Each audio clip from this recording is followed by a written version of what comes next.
ತೀರಾ ಇತ್ತೀಚೆಗೆ ವೋಟ್ ಚೋರಿ ಅಂತ ನಮಗೆ ಗೊತ್ತಾಗಿದ್ದು ಕಾಂಗ್ರೆಸ್ಸಿನ ಹಿಂದಿನ ರಾಜ್ಯಾಧ್ಯಕ್ಷರಾಗಿದ್ದ ಇವತ್ತಿನ ಗೃಹ ಸಚಿವರಾಗಿರುವ ಡಾಕ್ಟರ್ ಪರಮೇಶ್ವರ್ ಅವರ ಹೇಳಿಕೆ. ಕಾಂಗ್ರೆಸ್ ಇದರಲ್ಲೇ ವೇದಿಕೆಯಲ್ಲಿ ಭಾಷಣ ಮಾಡ್ತಾ ಇದ್ರು. ನಿಮ್ಗೆ ಗೊತ್ತಲ್ವಾ, ಈ ಇವಿಎಂ ಬರಕ್ಕಿಂತ ಮುಂಚೆ ನಾವೇನ್ ಮಾಡ್ತಾ ಇದ್ವು ಅಂತ ರೂಮಲ್ಲೇ ಕೂತ್ಕೊಂಡು ಗುದ್ದುತ್ತಾ ಇದ್ವು. ನಾವು ಗುದ್ದಿ ಗುದ್ದಿ ಗುದ್ದಿ ಓಡ್ ತಗೋತು. ಏನಪ್ಪಾ ಅಲ್ಲಿ ಮೋಹನ್ ರಾಜಲ್ಲಪ್ಪ ಅಂತ ಅವ್ನು ಇದ್ರಲ್ಲಿ ಎಕ್ಸ್ಪರ್ಟ್ ಅಂತಾರೆ. ಈ ರಾಜ್ಯದ ಗೃಹ ಸಚಿವರು ಹೇಳಿದ್ದಾರೆ ವೋಟ್ ಚೋರಿ ಯಾರು ಮಾಡಿದ್ದು ಬೇಡ. ಇವತ್ತು ದೂರ ಆಗಿದ್ದಾರೆ, ಮುಂಚೆ ಬಹಳ ಹತ್ರ ಆಗಿದ್ರು. ನನಗೂ ಅವರು ಒಳ್ಳೆ ಸ್ನೇಹಿತರು. ಸಿಎಂ ಇಬ್ರಾಹಿಂ ಬಹಳ ಅನುಭವಿ ರಾಜಕಾರಣಿ.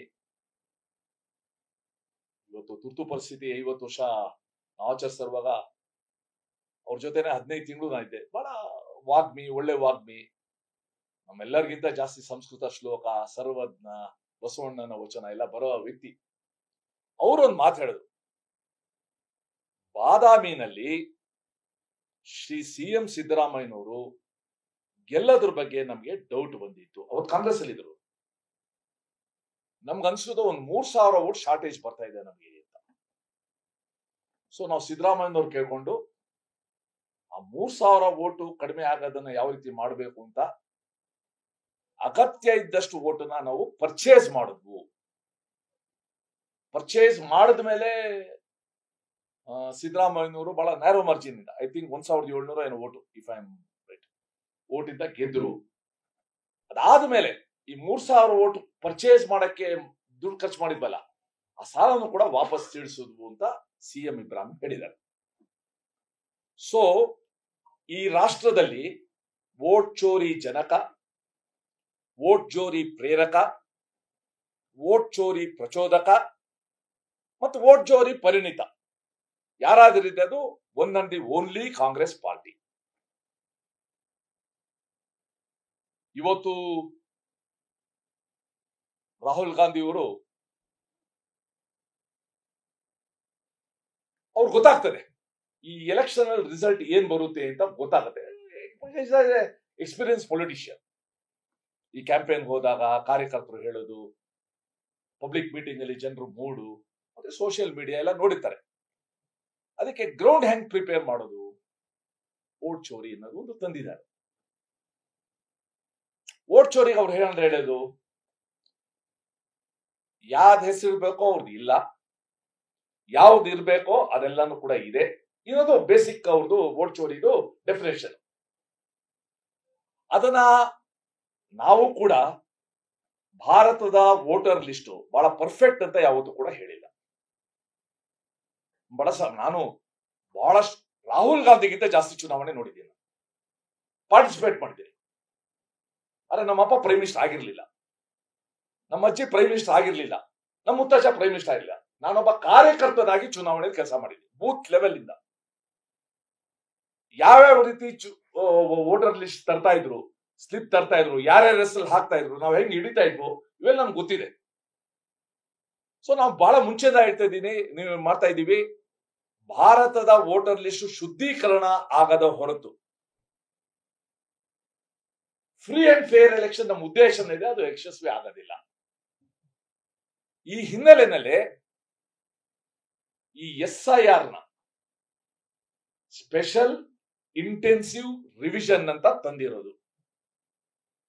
ಯಾರ್ಯಾರು ಡೂಪ್ಲಿಕೇಟ್ ವೋಟರ್ಸ್ ಇದ್ದಾರೆ ಅವ್ರನ್ನ ತೆಗಿಬೇಕು, ಯಾರ್ಯಾರು ಸತ್ತಿದ್ದಾರೆ ಅವ್ರನ್ನ ತೆಗಿಬೇಕು. ನಾನು ಬಹಳ ಸಲ ಹೇಳ್ತಾ ಇರ್ತೀನಿ, ಬಂದ್ಲತ್ತೆ ವೋಟ್ ಬಂದ್ಲತ್ತೆ, ನನ್ ಗಂಡ ಬಂದು ವೋಟ್ ಹಾಕ್ಬಿಟ್ರ ಅಂತ. ಹೌದಮ್ಮ, ಹಾಕ್ಬಿಟ್ಟು ಹೋಗ್ಬಿಟ್ಟು, ಅಯ್ಯೋ ಈ ಸಲ ತಪ್ಪಿಸ್ಕೊಂಡ್ಬಿಟ್ರಲ್ಲ ಅವರು ಅಂತ. ಯಾಕೆಂದ್ರೆ ಅವ್ರು ಸತ್ತೋಗ 15 ವರ್ಷ ಆಯ್ತು. ಪ್ರತಿ ಎಲೆಕ್ಷನ್ ಅಲ್ಲಿ ಬಂದು ವೋಟ್ ಹಾಕ್ತಾರೆ. ನಾವು ಒಂದ್ಸಲ ನೋಡ್ಬೇಕು ಅಂತ ಬರ್ತೀನಿ, ನಾನು ಬರಕ್ಕಿಂತ ಮುಂಚೆನೆ ವೋಟ್ ಹಾಕ್ಬಿಟ್ಟು ಹೋಗ್ಬಿಡ್ತಾರೆ ಅಂತ. And it's A harsh reality. ಅದಕ್ಕೋಸ್ಕರ SIR ಮಾಡಿ, ಯಾರು ಬದುಕಿದ್ದಾರೆ ಅವ್ರು ವೋಟ್ ಇರ್ಬೇಕು, ಯಾರು ತೀರೋಗಿದ್ದಾರೆ ಅವ್ರು ಬೇಡ. ಪಾಪ ಯಾಕೆ ಪ್ರತಿ ವರ್ಷ ಅಲ್ಲಿಂದ ಬರಬೇಕು? ಇದಕ್ಕೋಸ್ಕರ ಮಾಡಿದ್ರೆ ಅದಕ್ಕೆ ವಿರೋಧ ಮಾಡ್ತಾರೆ. SIRಗೆ ವಿರೋಧ, ಮತಪಟ್ಟಿಯ ಶುದ್ಧೀಕರಣಕ್ಕೆ ವಿರೋಧ. ಬೇಡಪ್ಪ, ನೀವು ಇಷ್ಟೆಲ್ಲ ಹೇಳ್ತೀರಾ. ಫ್ರೀಡಂ ಪಾರ್ಕ್ ಇಂದ ಎಲೆಕ್ಷನ್ ಕಮಿಷನ್ ಇರೋದು ಹಾರ್ಡ್ಲಿ 400 ಮೀಟರ್ಸ್.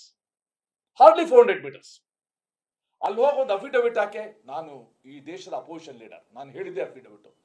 ಈ ಧೋರಣೆ ಇದೆಯಲ್ಲ, ಈ ಧೋರಣೆನೆ ನನ್ಗನ್ಸುತ್ತೆ, at the risk of repetition ಹೇಳ್ತೀನಿ, ಕಾಂಗ್ರೆಸ್ ಪಕ್ಷ ಒಂದು ಅಪೋಸಿಷನ್ ಪಾರ್ಟಿಯಾಗಿ ಉಳಿಬೇಕು ಅಂತ ನಮ್ದು ಆಸೆ, ಅಂಡ್ ಪರ್ಮನೆಂಟ್ ಅಪೋಸಿಷನ್ ಪಾರ್ಟಿ ಆಗಿರ್ಬೇಕು ಅನ್ನೋ ನಮ್ಮ ಇಚ್ಛೆ. ಅದು ಪಾರ್ಟಿಯಾಗಿ ಉಳಿಯೋದಿಕ್ಕೆ ಕಾಂಗ್ರೆಸ್ ಅವ್ರು ಮಾಡಬೇಕಾದ ಒಂದು ಮಿನಿಮಮ್ ಕೆಲಸ ಅಂತಂದ್ರೆ ರಾಹುಲ್ ಗಾಂಧಿ ನಾಯಕತ್ವನ ಬೇರೆಯವ್ರಿಗೆ ಕೊಡೋದು. ಸಿಗರೇಟ್ ಮೇಲೆ ಹಾಕಿರ್ತಾರೆ, cigarette smoking is injurious to health ಅಂತ. Continues of Rahul Gandhi as opposition leader is injurious to Congress health. ಅವ್ರು ಹೇಳಿದ್ರು, ರಾಹುಲ್ ಗಾಂಧಿ ಎಷ್ಟೇ ಆಗಲಿ ಯುವರಾಜ, ಏನೇ ಮಲ್ಲಿಕಾರ್ಜುನ ಖರ್ಗೆ ಅವರು ಅಧ್ಯಕ್ಷರಾದರೂ ಕೂಡ ಯಾರ ತಾಳ ಕುಡಿಬೇಕು ಇವರು? ರಾಹುಲ್ ಗಾಂಧಿ ತಾಳಕ್ಕೆ ಕುಡಿಬೇಕು, ಸೋನಿಯಾ ಗಾಂಧಿ ತಾಳ ಕುಡಿಬೇಕು. ಇವಾಗ ಮೂರನೇವರು ಬಂದಿದ್ದಾರೆ, ಪ್ರಿಯಾಂಕಾ ಗಾಂಧಿ. ನೆಕ್ಸ್ಟ್ ಇನ್ನಿಬ್ಬರದು ಇಂಟ್ರೊಡ್ಯೂಸ್ ಮಾಡಿದ್ದಾರೆ, ಪ್ರಿಯಾಂಕಾ ಗಾಂಧಿ ಮಕ್ಕಳದ. ಸೊ ಅವ್ರು ಹೇಳಿದ್ರು ಅಂತ ತಕ್ಷಣ ಇವರಿಬ್ರು ಇವತ್ತು ಯಾರು ಮುಸುಕ್ನಲ್ಲಿ ಗುದ್ದಾಡ್ತಾ ಇದ್ದಾರೆ, ಉಪಮುಖ್ಯಮಂತ್ರಿಗಳು ಮುಖ್ಯಮಂತ್ರಿಗಳು, ಇವತ್ತಿಬ್ಬರು ಜಂಟಿ ಗೋಷ್ಠಿಯಲ್ಲಿ ಅದೇ ರಾಗ ಅದೇ ಹಾಡು. ಮಹದೇವಪುರದಲ್ಲಿ ಹಂಗಾಯ್ತು, ಆಳಂದಲ್ಲಿ ಹಂಗಾಯ್ತು, ಆಮೇಲೆ 23 ವೋಟ್ ಹಾಕ್ಬಿಟ್ಟಿದ್ದಾರೆ ಆ ಬ್ರೆಸಿಲಿಯನ್ ಮಾಡೆಲ್ಲು. ಒಂದೊಂದು ಅಂಶನೂ ಕೂಡ ಇವತ್ತು ಸಾರ್ವಜನಿಕ ವಲಯದಲ್ಲಿ ಚರ್ಚೆ ಆಗಿ ಅದು ಸುಳ್ಳು ಅಂತ ಇವತ್ತು ಗೋಚರ ಆಗಿದೆ. ಇವತ್ತು ಮತ್ತೆ ನಾನು ಹೇಳ್ತೀನಿ, ಮಹದೇವಪುರದ ಬಗ್ಗೆ ಫಸ್ಟು ರಾಹುಲ್ ಗಾಂಧಿ ಅವರು ಹೇಳಿದ್ಮೇಲೆ, ಬಹಳ ದೊಡ್ಡ LED ಸ್ಕ್ರೀನ್ ಮೇಲೆಲ್ಲ ಮಾಡಿದ್ಮೇಲೆ, ಸಿದ್ದರಾಮಯ್ಯನವರು ಪುನರುಚ್ಚರಿಸಿದ್ಮೇಲೆ, ನಮ್ಮ ನಾಯಕರಾದ ಶ್ರೀ ಅರವಿಂದ್ ಲಿಂಬಾವಳಿ ಅವರು ಇದೇ ಜಾಗದಿಂದ ಕೂತ್ಕೊಂಡು ಪ್ರತಿಯೊಂದು ಅಂಶಕ್ಕೂ ಕೂಡ ಕ್ಲಾರಿಫಿಕೇಶನ್ ಕೊಟ್ಟಿದ್ದಾರೆ, ಪ್ರತಿಯೊಂದು ಅಂಶಕ್ಕೂ ಕೂಡ.